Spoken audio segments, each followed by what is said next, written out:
And you know, that goes back to also that proactivity, is that tenacity is about proactivity. It's about moving it forward yourself versus reacting, because in those other markets, you're reacting.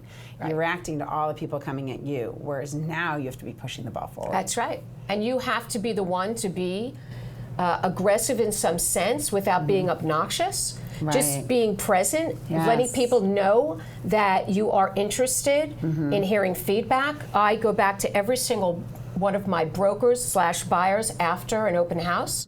I want to hear feedback, good, bad, or indifferent. Love that. So I can go back to my owners and say, this is what I've heard. This is what I've heard about the price. This is what I've heard about the apartment. And I want you to understand what the market thinks about what we're selling.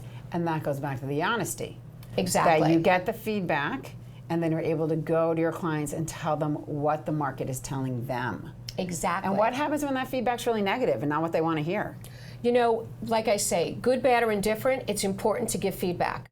You cannot be afraid to speak your truth. It's very important in this market. When I speak to my owners, you know, my buyers are one thing because it is a buyer's market, right. So there's a lot more opportunity for the buyers. But your sellers, they need to hear what's happening. And if you're overpriced in this market, it will not sell. Right. What's happening in that sense is you're chasing the market down. And that is not a good place to be. So Leslie, tell us about that third characteristic, empathy. How does that play into all of your work? Actually, of all three, empathy to me is extremely important. People want to feel that they're being heard. They want you to listen. They want you to understand. And it's sometimes difficult, but you have to put yourself in someone else's shoes.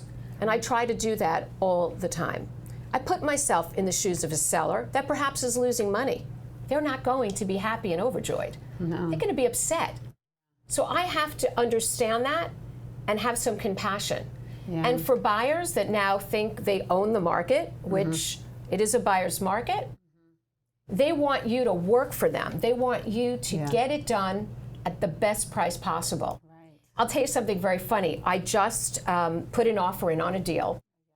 And my buyers, like every other buyer, is saying the same thing. Get it for the best price, Leslie. I know you can do it.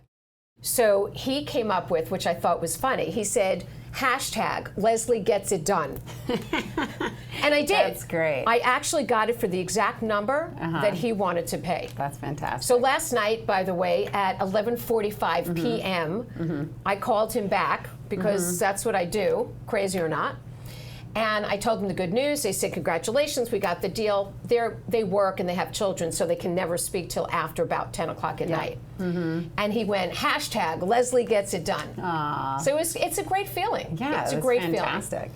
So, you know, in talking about empathy and relating to your clients, having compassion, being able to put yourself in their shoes, tell me, you're in a very emotional business, and you get people in sometimes tough states of mind and in difficult circumstances. How do you navigate through that? And how do you find empathy? You know, how do you reach for it when sometimes it's hard? Well, years ago, when I first started in the business, I did not feel the empathy that I feel today. I mean, quite honestly, sometimes people are upset, they're angry, and they take it out on you. Yeah. And your first instinct is to get defensive. And what I've realized over the years, and what I've learned, is to always put yourself into someone else's shoes. So when they're upset and emotional, it's not necessarily pointed at you. It's what they're feeling, and they're taking it out on you because they don't know where else to go. And they want you to hear them. Yeah. And once you hear someone, and once you understand what they're saying, it all drops, it all falls away. And they feel better, and all of a sudden they act better. Because you are listening. Right. And listening is the essential tool of this business. You have to be everything in this business. And I am. Concierge, shrink, you name it. Right.